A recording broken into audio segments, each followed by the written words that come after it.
안녕하세요. 저는 어린이집에 다니는 아들을 키우며 열심히 살아가는 30대 워킹맘입니다. 몇 년 전 기막힌 일을 겪으며 크게 상처받은 마음을 사랑스러운 아이를 통해 위로받고 있죠.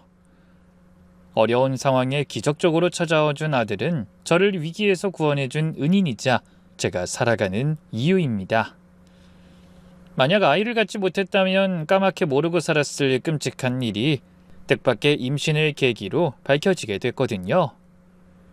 그럼 지금부터 완벽한 줄 알았던 한 인간의 추악한 민낯을 보게 된 그날로 돌아가 보겠습니다. 저는 소개로 만난 남자와 1년의 연애 끝에 결혼하게 됐어요. 결혼식 날 시어머님이 제 손을 꼭 잡으며 말씀하셨습니다. 혜정아, 우리 상준이 잘 부탁한다. 나는 너를 며느리가 아니라 딸이라고 생각할 거야. 그 따뜻한 말씀에 눈물이 날 뻔했네요. 남편도 좋아 죽겠다는 듯 제 손을 꼭 잡고 속삭였죠. 평생 행복하게 해줄게. 나한테 와줘서 고마워. 그런 가족들의 사랑 속에 순백의 드레스를 입고 신부가 된 저는 정말 행복했습니다. 누가 봐도 순조로운 시작이었어요. 남편은 성실함의 대명사인 은행원이었고 성격도 참 다정했습니다. 친정엄마 용돈도 잘 챙겨드리고 제 생일에는 깜짝 파티도 준비하는 자상한 남편이었어요. 그런 남자와 결혼한 저를 주변 여자들도 부러워했습니다. 혜정 씨는 정말 복 받았어. 그런 남자를 어디서 만난 거야? 남편이 얼굴 잘생겨, 직업 좋아, 다정해. 거기다 시어머니도 잘해주신다며? 뭐 하나 빠지는 게 없네. 당연히 저도 그렇게 생각했습니다. 평소에 제가 운이 없는 편이라고 여겼는데 결혼해서 대박이 나려고 그랬나 보다 생각했죠. 그래서 평생 아무 걱정 없이 행복하게 살 줄만 알았습니다. 그런데 예상치 못한 일이 일어났어요. 결혼 1년이 지나면서부터 시어머니의 태도가 조금씩 달라지기 시작한 겁니다. 물론 이유가 없는 건 아니었습니다. 결혼하고 내내 아이를 가지려 했지만 소식이 없었거든요. 그때부터 어머님은 저를 슬슬 압박하기 시작하셨어요. 혜정아, 병원은 가봤니? 요즘은 난임 치료가 아주 잘 된다던데. 태평하게 있지 말고 얼른 가봐라. 처음엔 그저 손주를 보고 싶어 하시는 마음이려니 했습니다. 하지만 시간이 지날수록 조급함이 심해진다 싶더니 점점 저를 힘들게 하셨네요. 혜정아, 상준이가 3대 독자인 건 알지? 상준이 할아버지, 아버지, 상준이까지 전부 외아들이야. 대를 이을 손자를 네가 꼭 낳아야 해. 손 귀한 집안에 시집 왔으면 그게 며느리의 가장 중요한 의무야. 명절 때마다 가족 모임 때마다 같은 이야기를 들어야 했습니다. 아직도 소식 없어? 병원은 가본 거냐? 요즘 여자들은 일한다고 애 갖기 싫어한다더니 혜정이 너도 설마 그런 건 아니지? 그럴 때마다 남편은 제 편을 들어줬습니다. 엄마 그만 좀 하세요. 그건 저희가 알아서 할 일이잖아요. 혜정이 스트레스 받으면 생길 애도 안 생겨요. 제발 신경 쓰지 말고 그냥 기다려주세요. 저는 그런 남편이 정말 고마웠습니다. 그래서 더 미안하기도 했죠. 좋은 남편이라 분명 좋은 아빠가 될 사람인데 그런 남편에게 아이를 안겨주지 못하니 괜히 죄책감이 들기도 했어요. 결혼 2년 차가 되자 저도 더는 가만히 있을 수가 없었습니다. 그래서 실력이 좋다는 난임병원을 물색해 온갖 검사란 검사는 다 받았죠. 배란 검사, 나팔관 검사, 호르몬 검사. 고통스러운 검사도 많았지만 아이를 갖기 위해서라면 뭐든 할 수 있었어요. 다행히 의사의 답은 희망적이었습니다. 본인은 특별한 이상이 없으세요. 남편분도 한번 검사 받아보시는 게 좋을 것 같은데요. 그래서 남편에게도 조심스럽게 검사 이야기를 꺼냈네요. 자기야, 난 별 이상 없대. 당신도 한번 검사 받아볼래? 순간 남편의 얼굴이 살짝 굳어졌습니다. 글쎄, 난 이게 꼭 그렇게 조급해할 문제인가 싶어. 그냥 시간이 필요한 게 분명한데 그 스트레스 받지 말고 좀 더 기다려봤으면 좋겠다. 나도 그렇게 생각하긴 하는데 그 어머님이 너무 기다리시니까 마음이 불편해. 야, 어른들이 다 그렇지 뭐. 부모님 세대랑 우리는 다른데. 요즘 누가 그렇게 애 같겠다고 기를 써. 우리 엄만 내가 설득해 볼게. 앞으로 또 뭐라고 하셔도 당신은 그냥 흘려들어. 그 후로도 몇 번 더 검사를 권했지만 남편은 내키지 않는다며 거절했습니다. 그래서 친한 친구한테 상담했더니 이런 말을 하더군요. 야, 그거 남자들한텐 예민한 문제인 것 같더라. 우리 형부도 그랬잖아. 언니가 병원에 가라고 그렇게 노래를 했는데 자기는 절대 이상 없다고 안 갔대. 자기가 애도 못 만들 정도로 부실한 남자 같냐고. 어머, 그걸 어떻게 그렇게 생각해? 엄연히 다른 문제잖아. 남자들이 원래 이상한 일에 자존심 부리잖아. 암튼 그래서 병원 가보라고 맨날 싸우고 애 갖기도 전에 이혼할 판이었다니까. 그래서 어떻게 됐는데?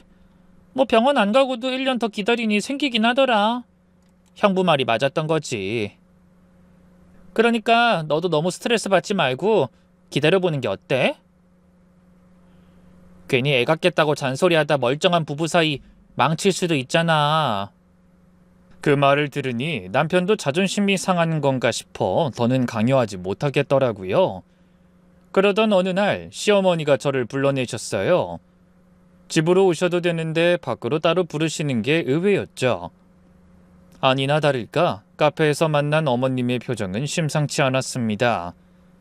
혜정아, 내가 용한 무당이 있다는 걸 들었거든. 한번 가보자. 네? 무당이요? 그래. 왜 애가 안 생기는지 물어보자. 혹시 조상이 노한 건 아닌지, 집안에 문제가 있는 건 아닌지. 네? 너무 황당했어요. 어머니가 무속신앙에 의지하시는 줄은 전혀 몰랐거든요. 하지만 제 손까지 잡으며 간절하게 말씀하시는 통에 차마 거절할 수 없었습니다. 그래서 시어머니를 따라 울며 겨자 먹기로 경기도 어느 산속에 있는 무당집에 찾아갔어요. 향냄새가 진동하는 그곳에서 매서운 눈빛을 가진 무당은 저를 위아래로 훑어보더니 이렇게 말했습니다. 아이고, 삼신 할매가 등을 돌렸네. 정성이 부족해서야.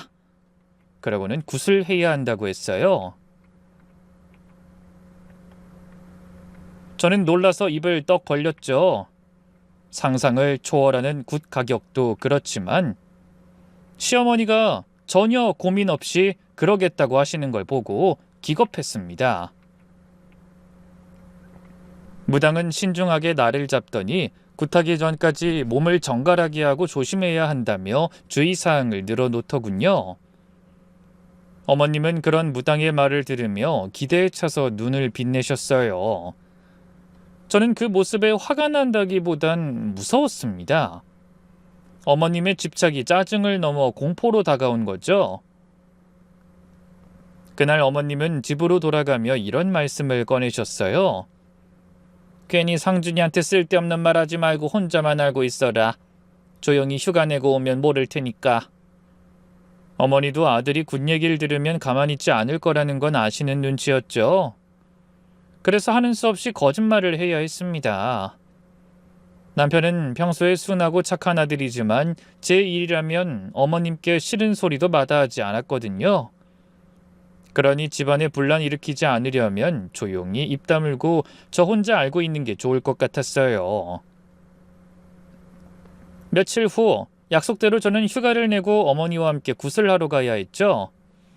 생전 처음 보는 굿파는 정말 난리였습니다. 왜 정신없는 상황을 난리굿이라고 하는지 그제야 알겠더라고요. 징을 치고 칼춤을 추며 뭐라고 중얼거리는 무당을 보고 저는 입을 떡 벌렸습니다. 어머니는 연신 손으로 비는 신용을 하며 입으론 손주를 안겨달라고 기도하셨어요. 제가 멀뚱하니 그 모습을 보고 있자 어머님이 눈을 흘기셨죠. 그래서 저도 어쩔 수 없이 기도하는 척했습니다. 정말 엽기적인 경험이었어요. 하지만 그건 시작에 불과했습니다. 구슬하고 얼마 안 돼 어머니가 다 떨어지고 누렇게 변한 속옷 한 장을 내밀며 이렇게 말씀하셨거든요. 혜정아, 이거 입어봐라. 아니, 이게 뭐예요, 어머니? 내 친구의 친구 며느리 동생이 입던 속옷이야. 네? 아니, 그게 관계가 어떻게 되는 건지. 그건 그냥 완전 남 아니에요? 그런 사람이 입던 걸 왜 저한테... 척 보면 모르겠니? 그 사람이 아들만 내리 넷을 낳았단다. 이거 입으면 바로 소식이 올 거야. 저는 경악했습니다. 아니, 어머니, 그러니까 지금 저한테 남이 입던 속옷을 입으라는 말씀이세요? 아유, 그래. 이런 방법이 우습게 보여도 지금까지 이어져 내려온 건 다 이유가 있는 거다. 너도 이거 입고 간절한 마음으로 빌어라. 어머니, 이건 좀... 왜, 싫어? 시어미가 얼마나 간절하면 이런 걸 다 구해왔겠니? 애 하나 갖자는데 이것도 못해? 이런 거 말고도 요즘은 좋은 방법이 많아요. 의료기술이 발전해서. 얘가 왜 이렇게 말이 많아? 우리 상준이가 불쌍하지도 않냐? 멀쩡한 애가 너 때문에 자식도 못 가지고 늙어야겠어? 그 말씀에 저는 그만 입을 다물고 말았습니다. 제가 아무리 설명해도 소용없다는 걸 알았거든요. 결국 저는 얼굴도 모르는 사람이 입던 속옷을 들고 집으로 돌아왔어요. 그런데 남편이 이 사실을 알더니 화가 나서 길길이 날뛰었습니다. 아니, 진짜 엄마 왜 그러시는 거야? 어떻게 남이 입던 속옷을 입으라고... 이리 줘, 당장 버리게. 그러더니 시어머니에게 전화를 걸어 다짜고짜 따졌습니다. 엄마, 너무하신 거 아니에요? 남이 입던 속옷을 입으라니, 이게 말이 돼요? 혜정이가 얼마나 스트레스 받는지 아세요? 제발 그만 좀 하세요. 하지만 남편보다 더 격양된 어머니의 목소리가 전화기 너머에서 들려왔습니다. 너는 대를 이어야 할 의무가 있어. 혜정이 때문에 집안 대가 끊기면 어쩔 거야? 그놈의 대 끊기는 타령 좀 그만하실 수 없어요? 요즘에 그런 게 뭐가 중요하다고 그러세요? 자꾸 이러시면 혜정이한테 엄마 전화도 받지 말라고 할 거예요. 아시겠어요? 하지만 그런 남편의 말은 약이 아니라 독이 되어버렸습니다. 그날 이후로 화가 잔뜩 난 시어머니가 더욱 노골적으로 저를 괴롭히셨거든요. 일주일에 3-4번씩 전화를 걸어와 이런 말을 물으셨어요. 너 배란일 체크할 줄 모르는 거 아니지? 그거 제대로 잘 따져야 한다. 내가 보낸 한약은 꼬박꼬박 먹고 있는 거지. 괜히 회식한다고 술 먹으면 큰일 난다. 왜 아직도 소식이 없는 거야? 아무래도 안 되겠다. 검사가 잘못된 것 같아. 나랑 다른 데 가보자. 전화를 받을 때마다 가슴이 답답했습니다. 하지만 그동안의 일은 약과였어요. 결혼 3년 차에 접어들던 어느 날 시어머니가 저에게 더 충격적인 요구를 하셨거든요. 퇴근하려는데 갑자기 전화를 걸어 이런 말씀을 하셨죠. 오늘 퇴근하면서 잠깐 들려라. 네? 오늘이요? 혹시 무슨 일 있어요? 일이 있으니까 오라고 하지. 뭐 내가 심심해서 부르겠냐? 그맘때 어머니는 저에게 곱게 말씀하시는 법이 없었어요. 미워 죽겠다는 티를 팍팍 내셨죠. 그래도 저는 아무렇지 않은 척 웃으며 대답했습니다. 네, 근데 급한 일 아니면 내일 가면 안 될까요? 오늘 그 일랑 만나서 영화 보기로 했는데...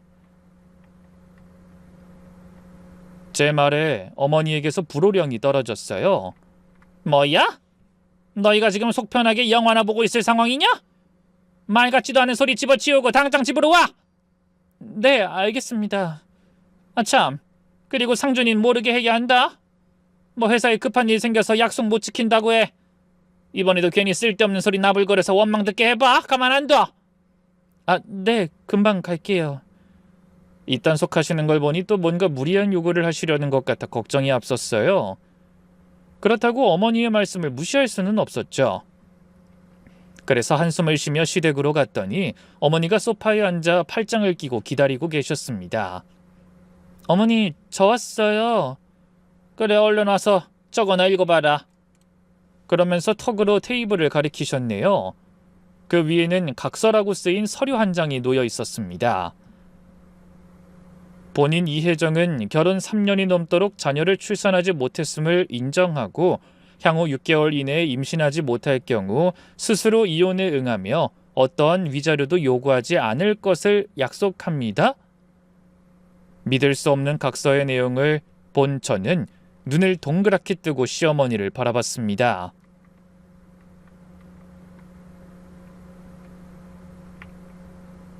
어머니, 이건 너무하신 거 아니에요? 뭐가 너무해? 3년이면 충분히 기다린 거야.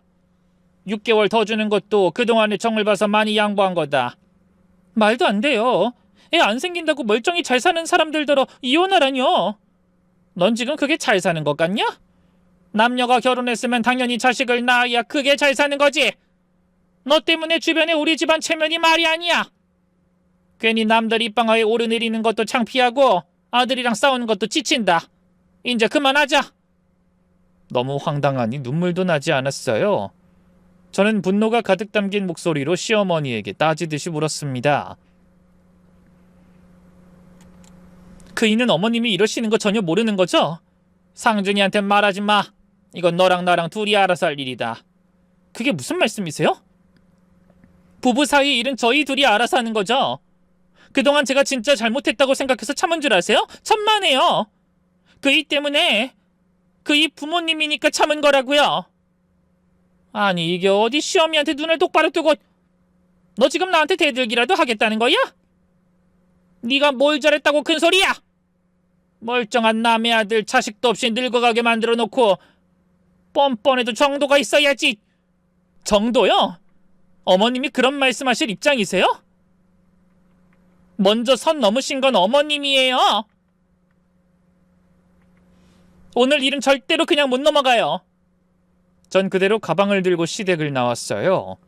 당연히 각서에는 서명하지 않았죠. 대신 그 각서를 가방에 넣어 집에 가져왔습니다. 그러고는 집에 들어서자마자 소파에 앉은 남편의 얼굴에 각서를 들이밀며 소리쳤어요. 자기야, 이거 읽어봐. 깜짝 놀란 남편이 종이를 받아들며 물었죠. 아니, 이게 뭔데 그렇게 흥분했어? 그러더니 잠시 말없이 각서를 읽던 남편의 얼굴이 점점 붉어졌어요. 이게 뭐야? 설마... 그래, 어머니가 나 몰래 부르셔서 거기다 사인하라고 하시더라. 아이, 엄마 정말 왜 이러시는 거지? 아, 미치겠네. 당신 오늘 영화 못 보고 우리 집에 갔다 온 거야? 그래, 너무 기가 막혀서 화도 안 나. 나한테 미리 말을 했어야지. 엄마가 하는 말 이제 듣지 말라고 했잖아. 그게 마음대로 되는 줄 알아? 그래도 자기 어머니인데 어떻게 그래? 아, 진짜 내가 어떻게 해야 하지? 이민이라도 가야 그만하시려나? 그러더니 잔뜩 인상을 쓴 채 시어머니에게 전화를 걸더군요. 엄마, 이게 지금 뭐 하시는 거예요? 각서라니, 그것도 이혼 각서를 왜 엄마가 마음대로 쓰세요? 제발 애 문제 신경 쓰지 마시라고 했잖아요. 우리는 애 없어도 잘 살 수 있다고요. 하지만 어머니도 지지 않고 고래고래 소리를 지르셨죠. 천년만년 젊을 줄 알아? 벌써 결혼한 지 3년째야. 가뜩이나 결혼도 늦은 편인데 이러다가 정말 큰일 난다니까. 엄마, 요즘 아이는 선택이지 필수가 아니라고요. 다신 이런 일 없게 해주세요. 한 번만 더 이러시면 저도 엄마 안 봐요. 그리고 앞으로는 혜정이한테 바로 전화하지 마시고 무슨 일이든 저한테 먼저 말씀해주세요. 이 사람한테 앞으로는 엄마 전화 받지 말라고 할 거예요. 그러더니 거칠게 전화를 끊어버리더군요. 그날 밤 남편은 서러움과 분노로 펑펑 우는 저를 꼭 안아 달래줬어요. 미안해. 엄마가 그렇게까지 나오실 줄은 몰랐어. 내가 못 막아줘서 미안해. 난 정말 애 없어도 괜찮고 둘이 행복하게 사는 게 좋은데 왜 자꾸 그러시는지 모르겠다. 앞으로 엄마 전화 절대 받지 마. 남편의 위로에 저는 간신히 감정을 추스르며 말했어요. 이 정도 되니까 나도 오기가 생겨서 어머니한테 손주 하나 낳아드리고 큰 소리치고 싶어진다. 당신도 병원 한번 가보면 안 될까? 제 말에 남편의 얼굴이 다시 굳어졌습니다. 하지만 이번엔 무작정 거절하지 않고 한숨을 쉬며 말했어요. 그래서 당신 마음이 편해진다면 그렇게 할게. 근데 요즘은 내가 회사 일 때문에 너무 바빠서 정신이 없고 다음에 시간 되면 알아보고 다녀올게. 그 말에 저는 고개를 끄덕였습니다. 당장 다녀온다는 말을 기대했지만 남편도 한 발 양보한 것 같아 기다리기로 했죠. 그렇게 각서 사건은 일단락되고 그 이후로 저는 아예 어머니의 전화를 받지 않았어요. 나도 그동안 많이 참았어. 요즘 나처럼 참아주는 며느리가 어디 있는 줄 알아? 어머니도 본인이 얼마나 잘못하셨는지 좀 아실 필요가 있어. 그렇게 마음을 단단히 먹었죠. 남편이 든든하게 지켜준다고 생각하니 무서울 게 없더라고요. 하지만 그렇다고 제가 아이를 포기한 건 아니었어요. 아니, 오히려 저는 저대로 아이를 갖기 위해 필사적으로 노력했습니다. 한의원에서 한약을 지어 먹고 임신에 좋다는 영양제는 모조리 사 먹었어요. 운동도 열심히 하고 인터넷에서 임신 성공 수기를 읽으며 따라하려고 했었죠. 어머니가 말도 안 되는 방법으로 괴롭히지 않아도 제가 알아서 아이 가질 수 있다는 걸 보여드리고 싶었거든요. 맞아요. 오기가 생긴 겁니다. 그러는 사이 5개월이라는 시간이 흘렀어요. 그래도 별다른 소득은 없었지만 속상하지는 않았습니다. 어머니의 강압에 의한 게 아니라 제가 자발적으로 하는 노력이니까 조급하지도 않았죠. 남편은 늘 입버릇처럼 둘이 살아도 된다며 제가 부담 갖지 않도록 신경 썼습니다. 하지만 어쩐 일인지 약속했던 것과는 다르게 병원엔 가지 않았어요. 제가 산부인과를 예약하겠다고 하면 이런저런 핑계를 대는 게 느껴졌죠.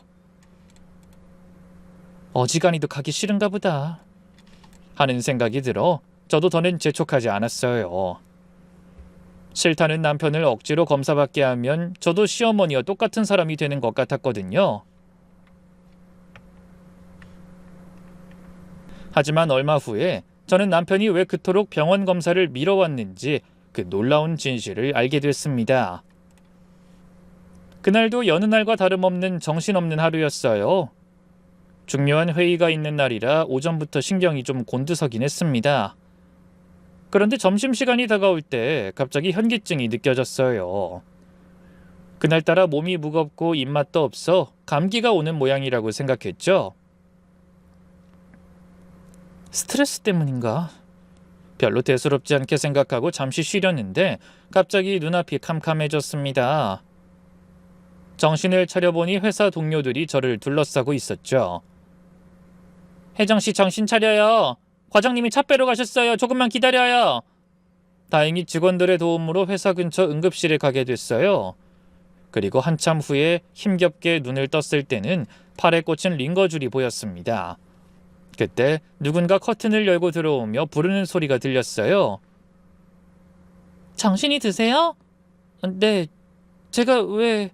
고개를 돌려보니 젊은 간호사가 따뜻한 미소를 짓고 있었습니다. 회사에서 쓰러지셨다고 들었어요. 남편분께 연락드렸으니 곧 오실 거예요. 그제야 조금 전의 일이 떠올랐어요. 회의 준비를 하는데 갑자기 어지럽더니 그 다음 일은 기억이 없었습니다. 한숨이 나왔어요. 중요한 회의였는데 저 때문에 회사 일에 문제가 생겼을까봐 걱정됐죠. 잠시 후 침대 옆 커튼이 거칠게 열리며 남편이 헐레벌떡 뛰어들어왔습니다. 넥타이는 풀어 헤쳐져 있고 이마엔 땀이 송골송골 맺혀 있더군요. 누가 봐도 놀라서 서두른 티가 났어요. 남편은 절 보더니 걱정스러운 얼굴로 다가와 소리쳤습니다. 여보 괜찮아? 어디가 어떻게 아픈 거야? 그러면서 손을 꼭 잡아주자 따뜻한 온기가 전해졌어요. 저는 남편을 안심시키기 위해 애써 웃으며 말했습니다. 괜찮아. 그냥 좀 어지러워서 그랬는데 지금은 아무렇지도 않아. 사람이 쓰러지는 게 어디 쉬운 일이야? 분명히 어디가 안 좋으니까 그런 거잖아. 내가 회사에서 전화 받고 얼마나 놀랐는지 알아? 남편의 눈이 빨갛게 충혈돼 있었습니다. 그날 남편도 은행에서 중요한 미팅이 있다고 했는데 모든 걸 제쳐두고 달려온 모양이었어요.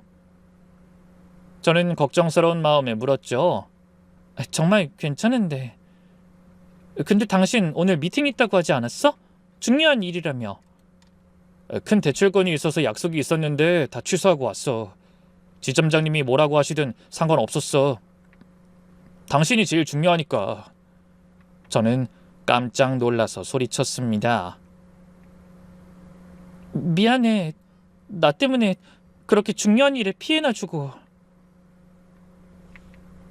무슨 소리야. 나한텐 일보다 당신이 중요해. 남편은 제 손을 잡으며 다정하게 웃었어요. 3년 동안 한결같은 그 모습이 새삼스럽게 고마웠습니다. 그때 간호사가 다시 들어왔어요. 그러더니 차트를 손에 든 채 미소가 가득한 얼굴로 남편을 보며 물었죠. 보호자님이세요? 네, 제가 남편입니다. 이 사람 왜 쓰러진 건가요? 뭐 큰 문제는 없는 거죠? 남편이 호들갑스럽게 간호사를 향해 물었습니다. 평소 침착한 남편이 그렇게 안절부절 못하는 모습은 처음 보는 것 같았어요. 하지만 간호사는 계속 웃으며 말했습니다. 진정하세요. 나쁜 일 아니에요. 오히려 축하받으실 일이죠. 간호사가 말을 멈추고 절 바라봤습니다. 혈액 검사 결과 나왔는데요. 의사 선생님이 오시면 자세히 설명해 드릴 텐데 먼저 알려드려도 될까요? 남편이 다급하게 대답했어요. 네, 뭐든 말씀해 주세요. 축하합니다. 임신하셨어요? 순간 주변이 조용해졌습니다. 저도 남편도 아무 말하지 못했어요. 그러다 제가 먼저 떨리는 목소리로 물었습니다. 정말요? 제가 임신을 했다고요? 믿기지 않았습니다. 3년을 기다렸던 아이가 그렇게 갑작스럽게 찾아올 줄은 몰랐거든요. 제 물음에 간호사는 연신 웃으며 고개를 끄덕였어요. 네, 아마 임신 초기 빈혈로 쓰러지신 것 같아요. 철분제만 드시면 괜찮으실 텐데 자세한 설명은 산부인과 담당 선생님이 오셔서 말씀해 주실 거예요. 저도 모르게 눈물이 왈칵 쏟았습니다. 배에 손을 얹으니 평소와 다를 게 없는데도 갑자기 모든 게 다르게 느껴졌어요. 제 뱃속에 다른 생명이 존재한다는 사실이 너무나 신기하고 놀라웠죠. 저는 배를 쓰다듬으며 말했습니다. 전혀 몰랐어요. 아기가 온 것도 모르고 매일 일한다고 무리했는데 미안해 아가야. 눈물이 계속 흘렀어요. 물론 그 눈물 속에는 시어머니의 압박과 그간의 모든 고생에 대한 서러움도 있었지만 가장 큰 감정은 행복이었습니다. 그제야 저도 아기를 많이 기다리고 있었다는 걸 알게 됐죠. 그동안 시어머니에게 시달림 당하느라 정작 제가 아기를 왜 기다리는지도 깨닫지 못하고 있었어요. 그런데 그토록 기다리던 아기를 가진 후 그 소중함을 알게 된 겁니다. 저는 남편의 손을 잡고 떨리는 목소리로 말했어요. 자기야, 우리가 드디어 부모가 되는 건가 봐. 하지만 남편의 반응은 제 상상과는 전혀 달랐습니다. 임신이라는 말을 듣게 된 순간 남편의 얼굴엔 기쁨보다는 당혹감이 스치는 듯 했어요. 그러더니 아무 말도 하지 못하고 멍한 표정으로 가만히 제 얼굴을 바라보기만 했습니다. 간호사는 그런 저희의 침묵을 오해했는지 설레는 얼굴로 슬쩍 자리를 피해줬어요. 그런데 간호사가 사라지자 남편의 표정이 순식간에 변했습니다. 기쁨이 아니라 충격, 아니 공포에 가까운 표정으로 소리치듯 말했죠. 그럴 리가 없어. 자기 왜 그래? 그게 무슨 말이야? 당신이 정말 임신했다고? 정말로? 응, 간호사가 그렇게 말했잖아. 왜 그래? 당신은 기쁘지 않아? 남편은 대답 대신 잡았던 제 손을 놓고 한 발짝 뒤로 물러섰습니다. 그러고는 머리를 쥐어뜯기 시작했어요. 이건 불가능해. 절대 불가능한 일이라고. 자기야, 도대체 왜 그래? 뭐가 불가능하다는 거야? 그때 의사가 커튼을 열고 들어왔습니다. 40대로 보이는 여자 의사였는데 굳어있는 남편의 얼굴을 슬쩍 보더니 의아한 표정을 짓고 절 향해 말했어요. 축하합니다. 임신이에요. 산모님도 건강하시고 아기도 잘 자라고 있어요. 그 말을 들은 남편이 의사에게 바짝 다가가 다급하게 물었습니다. 선생님, 정말 임신 맞나요? 뭐 검사가 잘못된 거 아닐까요? 남편의 이상한 반응에 의사도 당황한 것 같았습니다.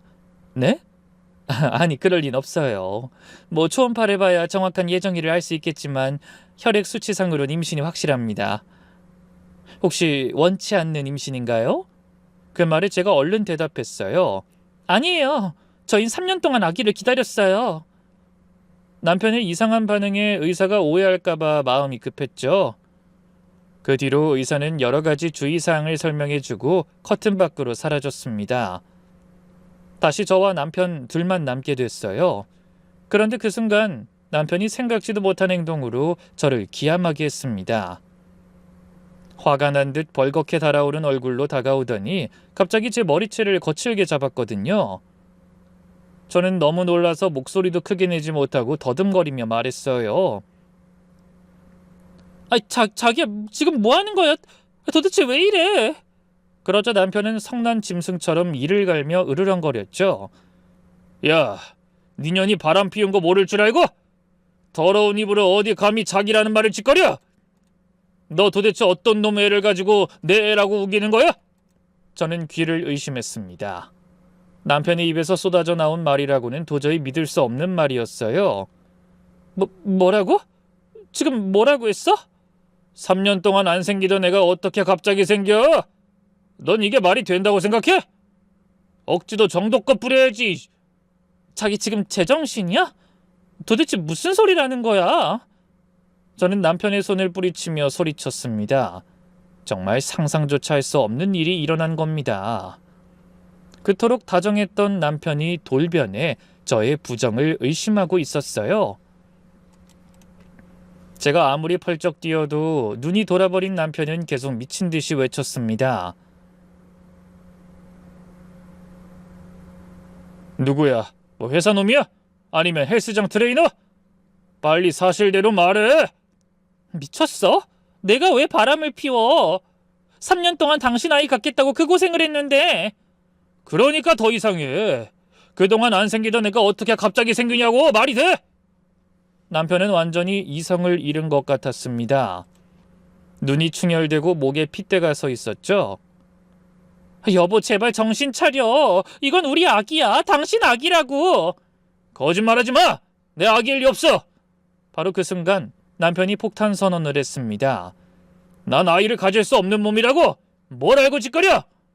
저는 머리를 한 대 얻어맞은 것처럼 멍해져 잠시 숨쉬는 것조차 잊을 지경이었죠. 그러다 간신히 깊은 숨을 들이쉬며 물었습니다. 뭐라고? 지금 뭐라고 했어? 나 정관 수술했어. 결혼하기 직전에.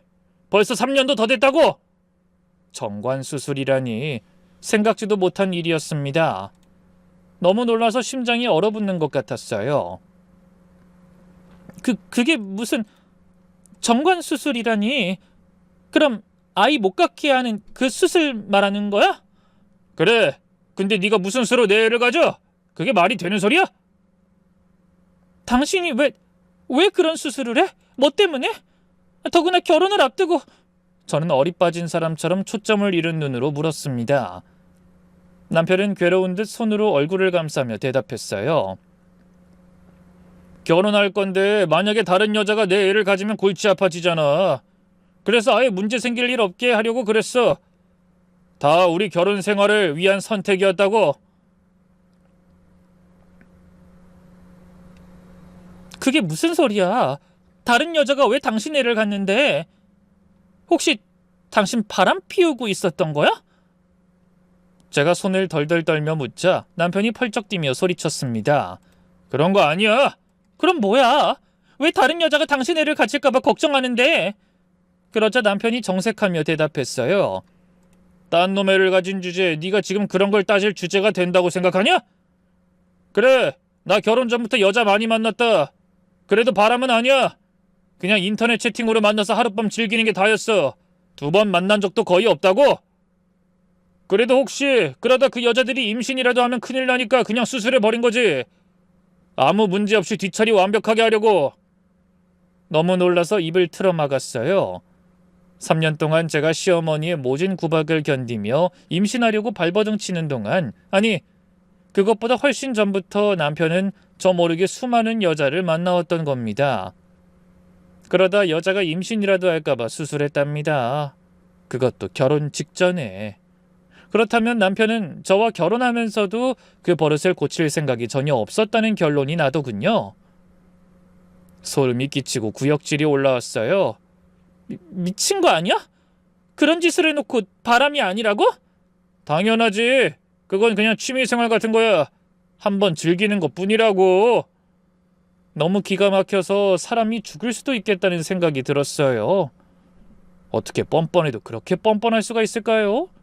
아니, 다른 사람도 아니고 세상 누구보다 반듯한 사람인 척 살아온 남편에게 그런 은밀하고 더러운 비밀이 있었다니 도저히 믿기지 않았습니다. 그럼 어머니가 날 구박하고 각서까지 쓰라고 할 때 당신은 일부러 가만히 있었던 거야? 그 말에 남편은 움찔하더니 아무 말도 하지 않았습니다. 대답해! 알고도 날 그렇게 둔 거야? 내가 무슨 짓까지 했는지 당신이 알아? 구판에서 빌기까지 했다고! 남편은 여전히 대답하지 못했습니다. 이 나쁜 놈, 네가 인간이야? 어떻게 그런 짓을 해놓고... 야, 네가 뭘 착각하나 본데. 너도 나한테 이럴 자격 없거든? 닥쳐! 감히 나를 너같이 더러운 인간하고 비교하는 거야? 그때 뒤늦게 밖으로 나갔던 의사가 다시 나타났어요. 아마 남편과 저의 고성을 들은 것 같았습니다. 무슨 일인가요? 산모가 안정을 취하셔야 하는데? 그러자 남편이 갑자기 눈에 불을 켜고 의사를 향해 외쳤어요. 선생님, 이게 말이 됩니까? 제가 정관 수술을 했는데 집사람이 임신이라니! 남편은 마치 그게 의사의 잘못이라도 되는 양 따지듯이 물었습니다. 의사는 잠시 저와 남편을 번갈아 보더니 침착하게 입을 열었죠. 남편분이 정관 수술을 하셨다고요? 네, 3년 전에 했어요. 그래서 지금까지 임신이 안 된 거고요. 완벽하게 했다고요. 현재 정관 수술이 가장 확실한 피임법이긴 하지만 그렇다고 100% 완벽하다고 할 순 없습니다. 네? 그게 무슨 말이에요? 아주 희박한 확률이긴 하지만 정관이 자연적으로 다시 연결되는 경우가 있어요. 그래서 실제로 임신한 사례도 꽤 있고요. 확률은 낮지만 불가능한 일은 아닙니다. 의사의 말을 들은 남편의 얼굴이 하얗게 질렸습니다. 그런 말은 들어는 봤지만 설마 정말 그런 일이... 재검사를 해보시죠. 검사를 하면 현재 임신 가능 여부를 바로 확인할 수 있습니다. 의사가 나가고 남편은 망연자실한 표정으로 서 있었습니다. 저는 분노와 배신감에 온몸이 떨려와 숨을 몰아쉬며 말했어요. 3년이야. 3년 동안 난 당신 때문에 어머니한테 세상에 둘도 없는 죄인 취급을 받았어. 얼굴도 못 본 여자의 속옷까지 입으라고 강요당하면서 온갖 치욕을 겪었는데 그걸 뻔히 보면서 입을 다물어? 그것도 순간의 쾌락을 위해서? 혜정아, 미안해. 하지만 가만히 있었던 건 아니잖아. 나도 최선을 다해서 네 편을 들었어. 그건 절대 잊으면 안 돼. 뭐? 그걸 말이라고 하는 거야? 그럼 미친 짓을 벌여놓고 어머니 말이 몇 번 대들었다고 죄가 없어지기라도 하는 줄 알아? 이 위선자야? 눈물이 멈추지 않았습니다. 끓어오르는 분노로 가슴이 터질 것 같았어요. 얼마나 극심한 스트레스가 왔는지 호흡까지 힘들어지자 의료진이 입원을 권했죠. 스트레스는 태아에게 아주 안 좋아요. 지금 상태가 매우 불안정하시고 빈혈 수치도 높은 편이라 일단 입원하시는 게 좋겠습니다. 결국 저는 응급실에서 집으로 가는 대신 병실로 올라가 본격적으로 입원하게 됐습니다. 남편은 의사의 권유대로 검사를 받으러 갔죠. 당연히 결과는 예상대로였어요. 지극히 낮은 확률이라던 그 일이 남편에게 일어난 겁니다. 결과를 듣고 온 남편은 제 앞에 무릎을 꿇었습니다. 혜정아, 잘못했어. 내가 정말 잘못했어. 용서해줘. 하지만 어떤 말과 행동으로도 불타오르는 저의 분노를 사그라들게 할 수는 없었습니다. 저는 핏대를 세우며 남편을 향해 울부짖었죠. 용서? 그 긴 시간 동안 날 속이고 어머니가 날 괴롭히는 걸 방관한 당신을 용서하라고? 그것도 이 여자 저 여자랑 즐기고 싶어서? 한 번만 기회를 줘. 이제부턴 정말 잘할게. 그따위 말 같지도 않은 소리를 나더러 믿으라는 거야? 당신은 결혼 3년, 아니 연애하는 내내 날 속이고 그 더러운 짓거리 계속해왔어. 그러면서도 세상에 둘도 없는 착한 남편인 척 가정을 떨었지. 사람들은 아마 상상도 못할 거야. 명문대 나와 멀쩡한 직장에 다니는 네가 그런 이중 생활을 한 줄은. 넌 정말 구제불능 인간 쓰레기야. 아니, 당신이 뭐라고 해도 괜찮아. 어떤 벌이든 달게 받을게. 제발 헤어지자는 소리만 하지 마. 이건 또 무슨 개수작이야? 다른 여자들이랑 즐기고 싶어서 수술까지 한 주제에 나랑 계속 살 생각이라고? 아, 당연하지. 내가 왜 그런 짓까지 했겠어? 당신을 사랑하니까. 당신과의 결혼을 깨고 싶지 않고 상처 주고 싶지 않아서 그런 거잖아. 아, 내가 그동안 당신한테 얼마나 잘했는지 잊었어? 하! 너 은행에 갈 게 아니라 당장 정신병원 먼저 가봐. 이 미친 인간아. 아, 여보, 당신이 이러는 거 나도 이해 못하는 건 아닌데 이건 그냥 내 취미 생활이라고 이해해주면 안 될까? 아, 담배나 술에만 중독이 있는 게 아니라 이런 만남에도 중독이 있다고. 아, 그래서 끊을 수가 없었어. 소름 끼치니까 그만하고 꺼져. 더는 그런 더러운 얘기 내 아이한테 듣게 하고 싶지 않으니까. 아, 그래, 우리한테는 애가 있잖아. 이 아이가 얼마나 어렵게 찾아온 아이인지 잊은 거 아니지? 이게 다 당신이랑 내가 하늘에서 맺어준 인연이라 그런 거야. 남편의 말도 안 되는 헛소리에 점점 혈압이 올라갔습니다. 마음을 정하기는 오히려 쉬웠죠. 이 결혼 여기서 끝이야. 뱃속 아이랑 둘이서 새로운 인생 시작하면 되는 거야. 저딴 거지 같은 남자 따위 내 인생에서 깨끗하게 지워버리겠어. 하지만 남편은 계속 어쩔 줄 몰라 하며 병실에서 나가지 않고 제 곁을 맴돌았습니다. 혜정아, 제발 내 말 좀 들어봐. 나가! 다신 그 면상 보고 싶지 않다고 했잖아. 아, 정말 미안해. 내가 미쳤었어. 하지만 이제부턴 뭐? 그동안 내가 감쪽같이 속았다는 걸 알았는데 이제 와서 뭘 어떻게 한다는 거야? 남편은 계속 매달렸습니다. 하지만 그런 남편의 모습이 전 오히려 더 역겹게 느껴졌어요. 여보, 제발 우리 행복했던 지난 시간을 좀 떠올려봐. 아, 그리고 애한테는 아빠가 있어야지. 아, 저 애는 엄연히 내 자식인데. 그만해! 더는 듣고 싶지 않아. 저는 차라리 귀를 막아버렸습니다. 주저리 떠드는 남편의 말도 안 되는 얘기들이 저를 미치게 했거든요. 그때 병실 문이 벌컥 열리며 시어머니가 들어오셨습니다. 남편이 재빨리 임신 소식을 전한 모양이었어요. 시어머니는 아직 아무것도 모르는지 얼굴에 웃음을 가득 머금은 채 과일 바구니와 보양식을 한가득 들고 오셨죠. 아이고, 우리 며느리 정말 수고했어. 시어머니는 제 손을 덥석 잡으셨습니다. 그동안 내가 못해준 거 한꺼번에 다 챙겨주마. 어머니, 그동안 내가 너무 힘들게 했지. 미안해. 하지만 그게 다 우리 집안 대를 이으려고 그런 거니까 이해해줘. 아, 절대 네가 미워서 그랬던 건 아니야. 알지? 그 말에 저는 한숨이 나왔습니다. 결혼 생활 내내 절 그렇게 지독하게 괴롭혀 놓고 그깟 미안하다는 한마디로 모든 걸 끝내려고 한다니 어이가 없었죠. 저는 시어머니의 얼굴에서 고개를 돌린 채 감정 없이 말했어요. 어머니, 상준 씨가 정관 수술한 거 아셨어요? 제 말에 시어머니의 얼굴이 사색이 되었습니다. 아니, 이게 무슨 소리야? 정관 수술이라니. 저 사람이 결혼 직전에 수술했대요. 그래서 그동안 아이가 안 생겼던 거래요. 시어머니가 남편을 돌아보자 남편이 고개를 푹 숙이고 아무 말도 못하고 있었습니다. 상준아, 혜정이 말이 사실이냐? 하지만 남편은 곤란한 질문엔 항상 아무 말도 하지 않았죠. 답답함을 참지 못한 시어머니가 자기 아들을 향해 꽥하고 소리를 질렀습니다. 대답해, 정말이야? 네, 엄마, 죄송해요. 시어머니는 손을 부들부들 떨더니 자기 아들의 뺨을 있는 힘껏 내리쳤습니다. 이 미친놈! 그럼 네가 문제인 것도 모르고 그동안 혜정이만 고생한 거냐? 죄송합니다. 잘못했어요, 엄마. 시어머니도 충격을 받긴 하신 것 같았어요. 하긴 자기 아들이 일부러 그런 짓을 한 건 꿈에도 모르고 돈 쓰고 시간 쓰며 손주 갖고 싶어서 난리를 쳤으니 화가 날 만도 했습니다. 하지만 아들을 잡돌이하는 것도 잠시, 시어머니는 다시 현실적으로 돌아왔습니다. 그래도 임신했으니 다행이지. 정관 수술도 실패할 수 있다더니 이게 그런 경우인가 보구나. 이건 다 조상님들이 내 정성에 감동해서 도와주신 거다. 어이가 없었습니다. 어머니는 그 상황에서도 아이가 생겨 대를 이을 수 있다는 것보다 중요한 건 없는 것 같았어요. 저는 한숨 쉬며 말했습니다. 어머니, 전 이혼할 거예요. 뭐? 이혼?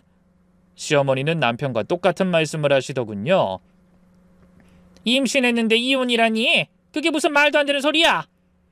그럼 저렇게 지저분한 남자랑 계속 살라는 말씀이세요? 제가 그렇게 힘들어하는 걸 다 보고도 입 꾹 다물고 방관만 하던 사람하고? 그래도 애 아빠잖아.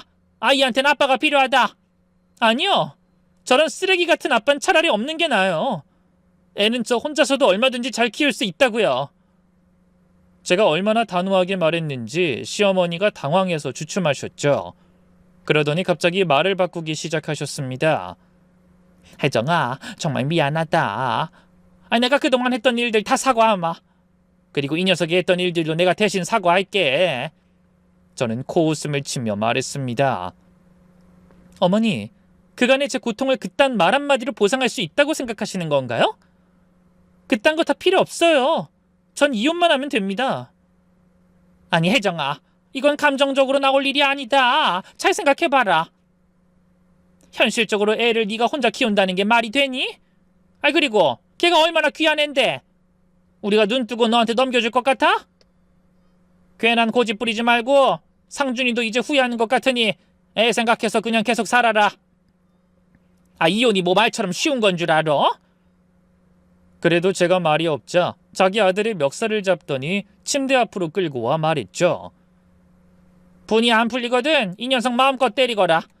네가 그래서 속이 풀린다면 내가 그 정도는 눈 감아줄 수 있어. 하지만 인내심의 한계를 느낀 저는 더 이상 참지 못하고 목청 높여 소리쳤습니다. 됐다고요? 제발 두 사람 다 나가요. 더는 아무 얘기도 하고 싶지 않다고 몇 번을 말해요.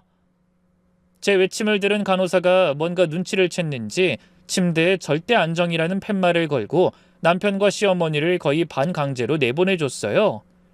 그 덕에 드디어 혼자가 될 수 있었죠. 너무나 긴 하루였다는 생각에 한숨만 나왔습니다. 다음 날 저는 퇴원하며 집이 아닌 친정으로 갔어요. 저에게 모든 사실을 전해들은 친정엄마도 분한 마음에 눈물을 흘리셨습니다. 세상에, 어떻게 그 인간이 그런 짓을 해? 거기다 그동안 네가 얼마나 고생하는지 뻔히 보고 있었으면서 그걸 알고도 그거 인간 아니다. 알아요. 그래서 나 이혼할 거야. 그래, 안타깝지만 그런 인간하고 더 살라고는 절대 말 못하겠다. 이혼해라. 다음 날 변호사를 만났습니다. 여자 변호사라 그런지 제 사연을 듣고 마치 자기 일처럼 분개해 주더군요. 문란한 이중생활은 당연히 명백한 혼인 파탄 사유입니다. 그리고 시어머니의 괴롭힘으로 인한 정신적 피해에 대해서도 위자료를 청구할 수 있어요. 증거가 필요한가요?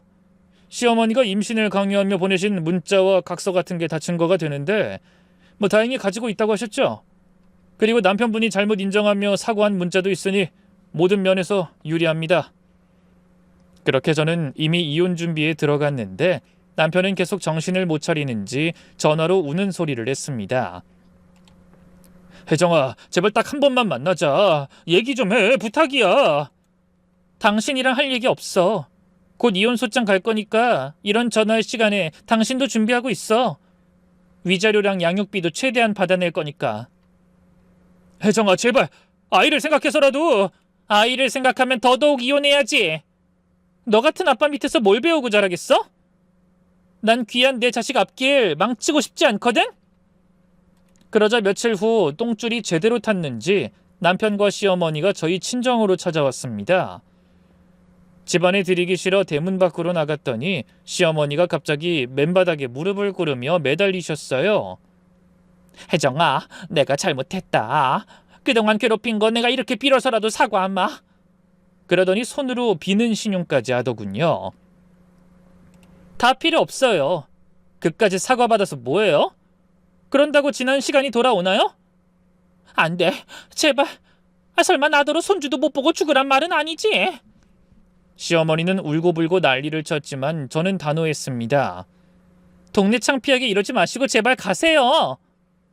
그 모습을 보고 있던 남편도 시어머니 옆에 무릎을 꿇더군요. 혜정아, 네 화가 풀릴 때까지 날 마음대로 때려. 그리고 제발 한 번만 더 기회를 줘. 부탁이야. 당신을 사랑하는 내 마음은 항상 진심이었다고. 그 더러운 입으로 그딴 소리 하지 말라고 했지.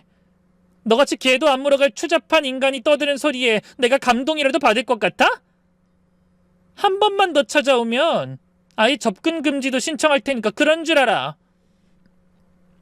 그러고는 바닥에 주저앉은 모자를 남겨두고 돌아섰습니다. 결국 저는 예정대로 소송을 진행했고 변호사 말대로 남편과 시댁이 한 행동이 완벽한 이혼 사유에 해당함을 확인받았어요. 그래서 남편에게는 위자료 8천만 원과 양육비 월 150만 원, 그리고 시어머니에겐 3천만 원의 위자료를 받게 됐습니다. 하지만 무엇보다 기쁜 건 그런 더러운 인간과 깨끗하게 헤어질 수 있게 됐다는 겁니다. 그리고 몇 달 후 저는 귀여운 아들을 낳았어요. 3.5kg의 건강한 아이였죠. 출산 후 얼마간은 아이 키우느라 이혼의 아픔 따윈 느낄 틈도 없었습니다. 하루하루 커가는 아이를 보는 건 너무나 신비롭고 행복한 경험이더군요. 그렇게 아들을 키우며 2년이라는 시간이 훌쩍 지나갔습니다. 아이는 2돌이 지나자 제법 말도 잘하고 저에게 많은 의지가 되어주는 존재가 되었어요. 매일 아침 아이의 웃음소리에 눈을 뜨는 것이 그렇게나 행복한 일인지 전에는 미처 몰랐죠. 그맘때 직장에도 복귀했어요.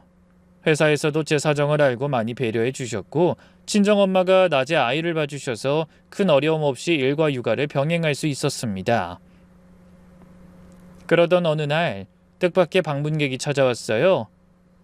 영원히 보고 싶지 않던 시어머니였죠. 초인종이 울리고 인터폰 화면을 확인한 뒤 잠시 망설였습니다.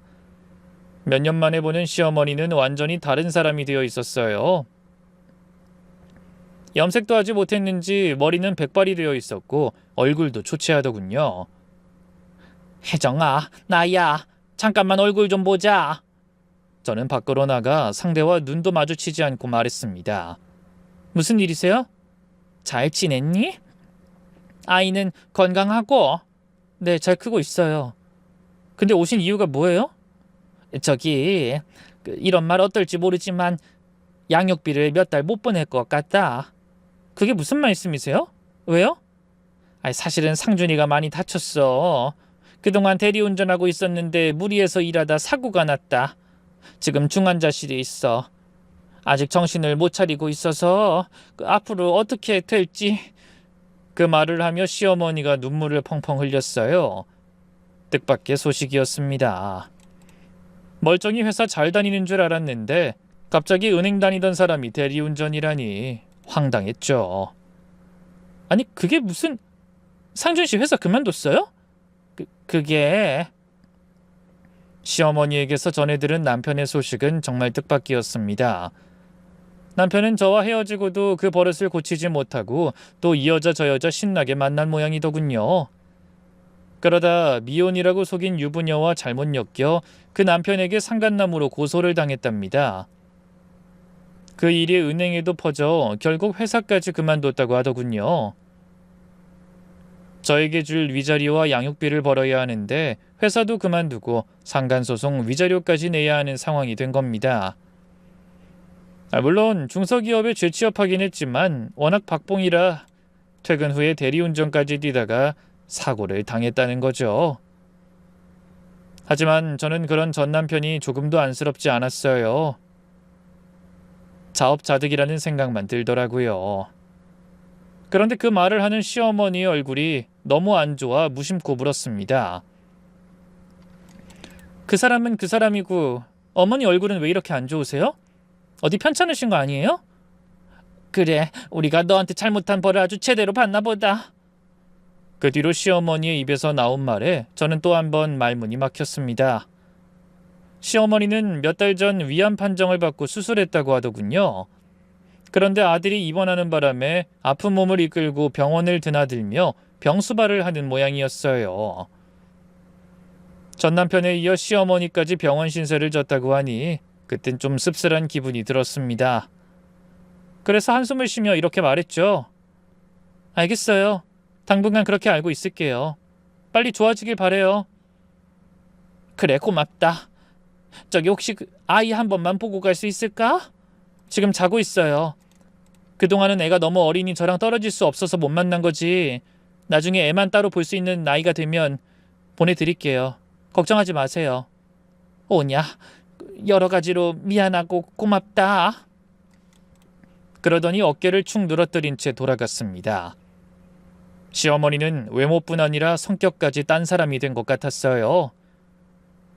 서슬퍼런 기세로 저를 괴롭히던 사람이 맞나 싶더라고요. 적지 않은 나이에 투병과 여러 가지 어려움을 겪으며 풀이 죽은 것 같기도 했죠. 그 뒤로 전 남편은 마치 천벌을 받은 것처럼 하반신 마비 판정을 받게 됐습니다. 결국 저는 아이의 양육비를 온전히 받지 못하게 됐지만 나중에 제대로 밥벌이를 할 수 있게 될 때까지 기다려주기로 했네요. 비록 괘씸하지만 인간으로서 측은지심을 가지기로 한 겁니다. 그런 일이 있고 또 얼마간의 시간이 흘러 전 오늘도 가만히 잠든 아이의 천사 같은 얼굴을 바라봅니다. 그러다 보면 자연스럽게 아이의 얼굴에서 전 남편의 얼굴이 겹치기도 하고 지난 결혼 생활이 떠오르기도 하죠. 하지만 이젠 예전처럼 치가 떨리진 않아요. 비록 겪지 않았다면 좋았을 경험이지만 그 모든 일을 다 사랑스러운 아이를 만나기 위해 겪어야 했던 과정이라고 생각하게 됐거든요. 고난을 이기고 얻은 행복이야말로 가장 귀하고 달콤한 열매가 아니겠어요? 그럼 여러분의 가정에도 어린아이의 웃음소리 같은 밝고 건강한 행복만이 가득하길 기원하며 저는 이만 인사드리겠습니다. 긴 사연에 함께 해주셔서 정말 감사합니다.